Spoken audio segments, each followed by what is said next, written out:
जिन्होंने ये लिख के दिया कि ये कॉर्पोरेट नहीं करा, या तो पल्ला झाड़ना होगा कि उन्हें पता है 1 साल बाद आएँगे मैं कहीं और ट्रांसफ़र हो जाऊँगी, तो इसलिए उन्होंने लिख के दिया। तो दिल्ली सरकार के पास हॉस्पिटल बचे ही कौन से हैं? कॉर्पोरेट नहीं करा तो आप उसे मरने के लिए छोड़ दोगे या उसका ट्रीटमेंट नहीं करोगे? गुंडे की तरह बिहेव करते थे, हम उन्हें पर्चा दे रहे हैं, पहले तो जाने नहीं दे रहे। रोते हुए को भी हँसाते हुए भेजे वो डॉक्टर कहलाते हैं। नमस्कार, मैं पूनम और आप देख रहे हैं झलको दिल्ली। डॉक्टर को भगवान का रूप माना जाता है। अगर वो डॉक्टर किसी गंभीर बीमारी को ठीक कर दे या किसी व्यक्ति की जान बचा ले, पर वही डॉक्टर जब किसी के साथ या उसकी जान के साथ खिलवाड़ करे तो कैसा? आइए जुड़कर जानेंगे एक ऐसा ही मामला एक परिवार से जहां एक बच्चे की आंखों की रोशनी चली गई है और बच्चे का भविष्य अंधकारमय हो गया। कि आखिर पूरा माजरा क्या था, कब से ये समस्या उत्पन्न हुई? तो हमने क्या किया, पहले तो मोहल्ला क्लिनिक गए थे इसकी दवाई लेने। तो उन्होंने बोला कि इसकी आइस ना थोड़ी ठीक नहीं लग रही है, आप एक बार आइस के हॉस्पिटल में दिखा दो। तो हम गए लोक नायक हॉस्पिटल में गए। तो वहाँ उन्होंने बोला कि आप गुरु नानक हॉस्पिटल में एक निखिल सर है, उन्होंने रेफ़र किया है। तो गुरु नानक हॉस्पिटल में भी गए थे, ये देखिए रेफ़र पेज है। तो वहाँ पे हमने विज़िट किया। विज़िट करने के बाद वहाँ पे क्या बोल रहे हैं कि ठीक है, लाइन वगैरह। लोकनायक अस्पताल गए थे आप हाँ, फर्स्ट? वहाँ पे विज़िट करके फिर गुरु नानक में रेफ़र करने के बाद वहाँ पे मैम सुबह हम जाते थे गुरु नानक में 3 बजे मतलब घर पे आप समझ लो कि 3 बजे उठे हुए इंसान और आते हैं मतलब शाम को पहुँचते हैं घर 9-10 बजे रात में। तो होता क्या था, वहाँ पे सिर्फ जाओ, लाइन लगी रहती थी एक तो ओपीडी में। उसके बाद फिर हम लोग जाते थे, डॉक्टर की लाइन अलग लगी रहती थी। वहाँ भी जो स्टाफ्स होते हैं इतने मिसबिहेव करते हैं, वहाँ पे भी क्या कहते हैं कि इसकी जो सही से ना अंदर नहीं जाने देते हैं। पर्चा भी अगर होता है ना, हम कहते हैं कि बच्चा है दिखा दो, वो कहते हैं मतलब ऐसे जैसे पर्चे फेंक दिया, टेबल पे फेंक दिया और कहते हैं कि रुको बाद में रुको, जब तक डॉक्टर के पास पहुँचेगी नहीं जो पर्चा, कैसे डॉक्टर देखेगा। कोई बात नहीं, तो कैसे ना कैसे करके शाम तक जब सारे लोग चले जाते थे तब बच्चे के केस को देखते थे कि क्या मैटर है, चलो बच्चे का है तो लास्ट में देखेंगे। तो 4-5 ऐसे ही बजा देते थे। फिर इसके आइस में एक वो देते थे लगाने की दवाई कि आप विजिबल करने के लिए, तो वो लेके आओ। तो उसके बाद ऐसे ही करते थे, बहाना करते नेक्स्ट टाइम लेके आना। पता नहीं क्या चेक करते थे, ऐसा लग रहा है उन्हें तो ट्रीटमेंट भी करना नहीं आता है। ठीक है, आधा घंटा 1 घंटा तक चेक करेंगे, फिर कहेंगे नेक्स्ट टाइम लेके आना, दवाई विजिबल नहीं है, नेक्स्ट टाइम लेके आना। फिर कैसे ना कैसे करके 1 साल तक उन्होंने जो है बड़े डॉक्टर थे उनको दिखाया। तो उन्होंने कहा इससे चश्मा लगेगा, जो कि शायद उन्हें भी ट्रीटमेंट करना नहीं आता, चश्मा लगेगा कह रहे थे। तो चश्मा लगेगा तो ठीक है, कोई बात नहीं, आप चश्मा ही लगाओ ना, ठीक है इसका। तो चश्मे के लिए भी क्या है, उसमें भी डिले करते रहे। कितना टाइम ले लिया? उसमें भी 1 महीना तक तो लग गया। हर हफ्ते जाते थे, मतलब छुट्टी भी हमने इतना करके छुट्टी करके गए बच्चे के लिए। वर्किंग है? हाँ, वर्किंग है, तो छुट्टी करके जाना पड़ता था। उसमें भी क्या करते थे ये लोग कि नेक्स्ट टाइम लेके आना, नेक्स्ट टाइम लेके आना। फिर चश्मे में भी क्या है, काफ़ी डिले कर दिया इन्होंने। डिले करने के बाद कह रहे हैं कि ये जो कॉर्पोरेट नहीं कर रहा है, बच्चा आपका जो है अच्छा, कॉर्पोरेट। बच्चा कोऑपरेट नहीं कर पा हाँ, रहा है। अगर कॉर्पोरेट नहीं कर रहा है तो आप क्या ऐसे मरने के लिए थोड़ी छोड़ दोगे किसी भी बच्चे को? बच्चा तो कॉर्पोरेट करेगा ही नहीं। फिर कह रहे हैं कि 1 साल बाद लेके आना। ही नहीं, वहाँ पे हम बाद में गए ना, वहाँ पे जिन्होंने लिख के दिया वो अवेलेबल ही नहीं सुनने है। में सुनने में ये आया है कि जिन्होंने ये लिख के दिया कि ये कॉर्पोरेट नहीं करा, या तो पल्ला झाड़ना होगा कि उन्हें पता है 1 साल बाद आएँगे मैं कहीं और ट्रांसफ़र हो जाऊँगी, तो इसलिए उन्होंने लिख के दिया। सबसे पहले तो मैं आपको जो ये लोकनायक का पर्चा दिखा रहा हूँ, जो रेफर का पर्चा है, यहाँ पे हमें अगर आइस का ट्रीटमेंट कराना है तो हमारे नियरेस्ट हॉस्पिटल है संजय गांधी। संजय गांधी में इलाज नहीं होता आइस का। अम्बेडकर है, वहाँ इलाज होता नहीं आइस का। लोकनायक है, वहाँ इलाज होता नहीं आइस का। इसके बाद गुरु नानक है, वहाँ पे भी इसका क्या लिख के दिया हुआ है, चश्मा लगेगा। तो दिल्ली सरकार के पास हॉस्पिटल बचे ही कौन से हैं? बाकी एम्स रहेगा, वो सेंट्रल गवर्नमेंट का है, आरएमएल सेंट्रल गवर्नमेंट का है। तो सबसे पहले तो उन्होंने जो ये लिख के दिया, आइस के ही डॉक्टर हैं, निखिल नाम है इनका, जैसे कि आप देख सकते हैं ऊपर कि ऐसे ऐसे बच्चे का कुछ लेंस चेंज होगा, हमें बताया था। जिस डॉक्टर के पास जा रहे हैं वो अलग कहानी बता रहा है। इन्होंने लिख के दिया लेंस चेंज होगा बच्चे का, आप जाके गुरु नानक चले जाओ।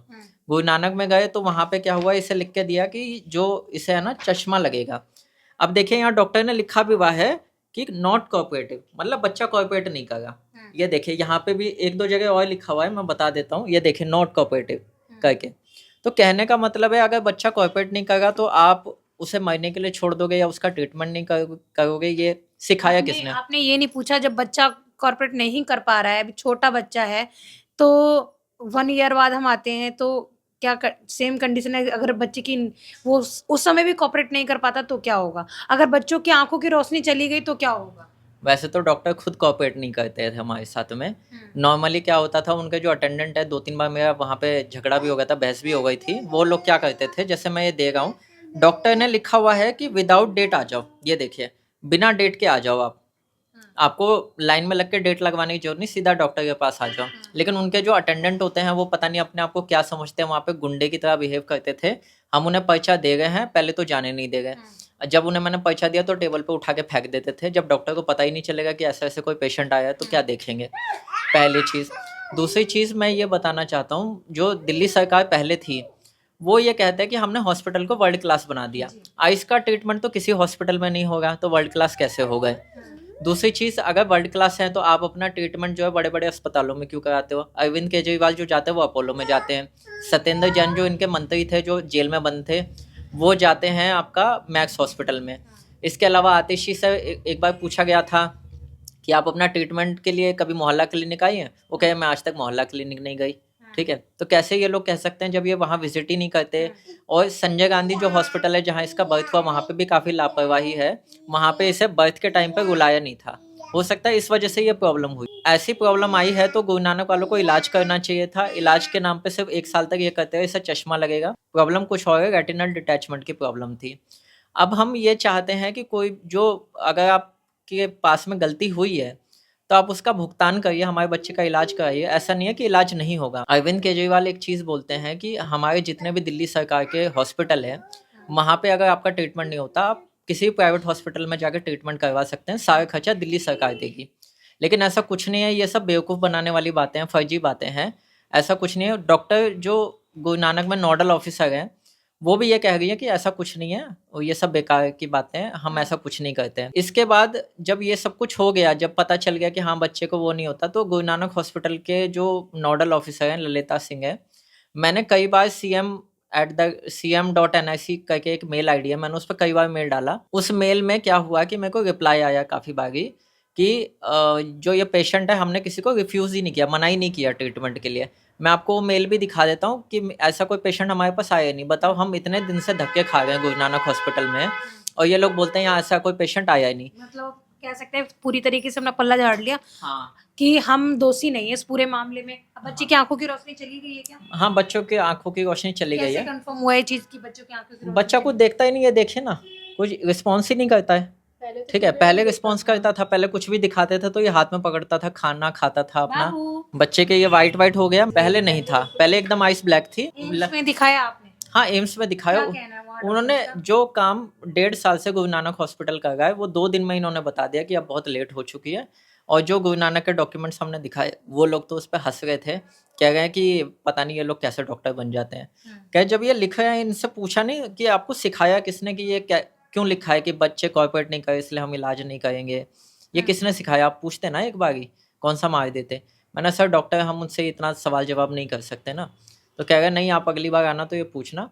अब उसके बाद इतना मामला जब आगे जा चुका है, अभी वो लोग क्या कर रहे हैं कि एक UDID कार्ड होता है, डिसेबिलिटी कार्ड होता है बच्चे का, वो देके बस अपना पल्ला झाड़ना चाहते हैं। उसके बाद में जब 1 अप्रैल को हमने विजिट किया, 1 साल तक गुरु नानक हॉस्पिटल का जो बंदा है जो UDID का काम देखते हैं, वो फाइल दबा के बैठे हुए थे। जब ये CM को हमने मेल डाला, हम गुरु नानक हॉस्पिटल गए, उन्होंने दिया कि आप ऐसे ऐसे इस बंदे के पास चले जाओ। उसके पास में जब हम गए, वो कह रहे वापस लोकनायक जाओ। मैंने फाइल तो तुम लोगों के पास में है। तो उसके बाद में जब उसने देखा तो उसके पास जून में फाइल आई है, अप्रैल में लोकनायक में फाइल थी, उन्होंने 2 महीने लगा दिए, बस बगल में ही हॉस्पिटल है, 2 महीने लगा दिए वहाँ फाइल भेजने के लिए। चलो कोई बात नहीं। उसके बाद 1 साल तक वो बंदा फाइल दबा के बैठा रहा। फिर उसके बाद उसने कहा कि अभी कल फाइल भेज दी थी उसने। मैं लोकनायक हॉस्पिटल फिर गया कि मैम आपके पास गुरु नानक से एग्जामिनेशन इसका हो गया, आप फाइल आ गई होगी। तो लोकनायक की जो है, उन्होंने काम तो करना है नहीं, उन्होंने कहा कि हमारे पास में कोई फाइल नहीं आई है। उसके बाद मेरे को गुस्सा आया, मैंने मैडम मैं देखता हूँ बात करके, एक बार आप चेक कर लो। उन्होंने चेक नहीं किया, क्या मेरे पास आई ही नहीं है। फ़ोन किया जो नोडल ऑफिसर है, मैंने कहा मैम ऐसे ऐसे आपके बंदे ने यहाँ फाइल नहीं भेजी है, हम हॉस्पिटल में बैठे हुए हैं। क्या वो बंदा मीटिंग में है, मैं आपको कॉल करूँगी। हम वहाँ बैठे गए, तो इसने कहा कि एक काम करो हॉस्पिटल ही चलो, देखेंगे क्या मीटिंग हुई है उनकी। गए तो वहाँ पे चिल मार के बैठे हुए हैं गुरु नानक हॉस्पिटल में। तब हमने उनसे पूछा आपने फाइल नहीं भेजा क्या? मैंने तो भेज दी, ये लो आप फ़ोटो ले लो रिसीविंग की। फिर मैं वापस आया लोकनायक हॉस्पिटल में। आप समझ सकते हो, धूप में बार बार इस हॉस्पिटल में जाओ, कभी उस हॉस्पिटल में जाओ, कितनी परेशानी हो रही है। टोटली छोटे से बच्चे को गोदी में लेके हम इधर से उधर हॉस्पिटल में भटक गए हैं। उसके बाद में जब मैं वहाँ चिल्लाया ना कि तुम लोगों ने क्या मजाक बना के रखा है, तो वो अपने ही आदमी की वकालत करने लग गए, इतनी सारी फाइल आती है, ये है वो है। मैंने चेक करके बताना तो चाहिए। अब मैंने वहाँ पे डॉक्यूमेंट जमा कर दिए, लेकिन यूडीआईडी कार्ड का काम 2023 के लास्ट से पेंडिंग है, आज 2025 हो गया है। अब आप देखो, गलती करके भी लोग और गलती कर। कितने साल का हो गया अभी? बच्चा 2 साल का हो गया हमारा। हाँ, 2 ढाई साल का हो गया है। अब हमारी सिर्फ इतनी सी मांग है, हम ये कहते हैं कोई भी हमारी मदद कर दे। सरकार तो देखिए हो सकता है करे भी, नहीं भी करे, क्योंकि कहते हैं ना कि उन्हीं के अंडर में आती है सब कुछ। ये पूरी घटना आपने पीड़ित परिवार की जुबानी सुनी कि किस तरीके से उनके 2 से ढाई साल के बच्चे के साथ डॉक्टर्स की लापरवाही के कारण उसकी आंखों की रोशनी चली जाती है। और वीडियो को ज्यादा से ज्यादा इसलिए शेयर करें ताकि इस छोटे से बच्चों के आंखों का ट्रीटमेंट हो सके, फंड अरेंज हो सके और ये परिवार अपने बच्चे का इलाज करवा सके। इसके साथ ही देखते रहें झलको दिल्ली।